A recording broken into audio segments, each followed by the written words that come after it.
If I were to characterize myself as a YouTuber, it would be as a hybrid of mellow and methodical cinephile Dan Murrell and boozily irascible canny Scottish iconoclast Will Jordan, aka The Critical Drinker. Dan Murrell and The Critical Drinker have always represented two very discrete sides to my outlook on culture and entertainment. There are times since I've felt like the child born of those two fathers. I'm very grateful for The Critical Drinker for giving voice and legitimacy to genuine and widespread frustrations about Hollywood writers imposing their ideology and worldviews into their writing, often to the detriment of compelling characters and narratives. And I have a fondness for Dan Murrell's wit and acumen, stretching back to his days as a major figure at Screen Junkies. For several years now, The Critical Drinker has been lamenting and agitating against the undermining and trashing of beloved legacy characters in film. And it was becoming more and more obvious that they were trying to inject the politics, the beliefs, the ideologies of the writers into the stories. And particularly when they were doing it to older characters that they were bringing back. You know, they were essentially just bringing back these old actors, these old characters, and kind of breaking them down and humiliating them. In particular, he is irritated by the removal of agency, and the characters either being inert or having reverted back to lesser versions of themselves. The idea that the man who risked his life to redeem one of the most powerful and evil men who ever lived would turn into a cowardly, pathetic, bitter old man who turns his back on everything he once swore to protect didn't sit particularly well with a lot of people. Or having failed to harness their power and potential, which for modern screenwriters provides a kind of cheap shortcut to drama, and a convenient vacuum for the screenwriter's new idealized heroes to fill. The bitter, broken, defeated man with no dignity, purpose, or agency. It's safe to say The Critical Drinker doesn't just reserve his whiskey-soaked incredulity and spittle-soaked microphone solely for Star Wars.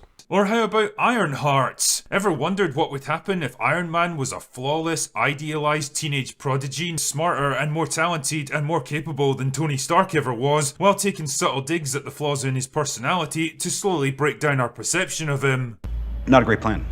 So I was very surprised that a recent Dan Murrell video, essentially a review of Picard Season 2, broadened to express open frustration at the same dynamic of legacy characters being depicted so negatively. This is just one part of a larger trend that I absolutely hate. Looking to bring back legacy characters to your franchise? Be sure to make their lives as sad as possible. Murrell then goes on to list pretty much exactly the same legacy characters The Critical Drinker has singled out in the last year or so. Like Han and Leia losing their son to the dark side and becoming alienated from each other in The Force Awakens. Or Luke Skywalker becoming a miserable old bastard on an island after his Jedi school went up in flames in The Last Jedi. Or Sarah Connor seeing her incredibly important son John, savior of humanity, brutally murdered in front of her in Terminator Dark Fate. I saved 3 billion lives, but I couldn't save my son. Dan Murrell also recognizes what The Critical Drinker has, in terms of what the implications are, retroactively, for our appreciation of their earlier character arcs. All of these are characters who were given perfectly good, satisfying endings that were all undone in order to bring them back. But it also makes any kind of happy ending or ending of any sort hard to believe in any movie or TV show nowadays. To me, this is a great development because it shows the discontent is broad-based, covering a whole array of the culture.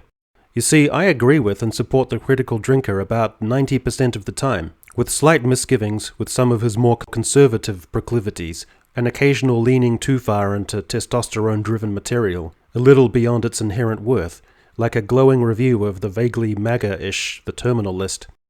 Dan Murrell I'm also fond of about 90% of the time, with a slight aversion to his tendencies the other way, often overlooking or paying no heed to some of the flakier or prissy excesses of identity politics and entertainment, usually falling on the deferent side of such issues, if ever straying near them at all.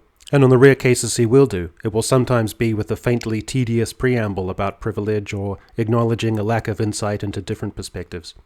The point is, they're both emphatic about the same theme, the cavalier and frustrating trend among screenwriters who want to exploit the name recognition, loyal fan base, and marquee appeal of a legacy character to get bums and seats.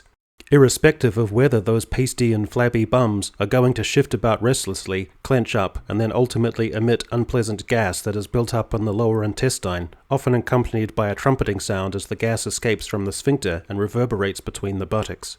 Speaking of pasty and flabby, it will be remiss of me to leave out the sentiments of schlubby Milwaukeeans red letter media, who have expressed a similar disdain and frustration about the treatment of legacy characters, mainly Jean-Luc Picard.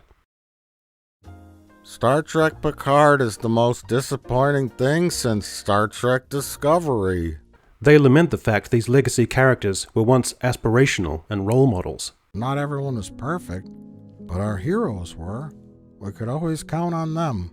Kirk, Picard were role models because they always strive to make the best decision possible. We look to them to make a moral decision. Now we're all a little less secure in our moral certitude. For those generally sympathetic, but also wondering if such concerns are worth all the fuss, all I can say is that it may simply be outside your frame of reference and experience to really understand the searing attachment and impact on the lives of youngsters growing up with Luke Skywalker and Indiana Jones and James T. Kirk and the Wrath of Khan and Jean-Luc Picard.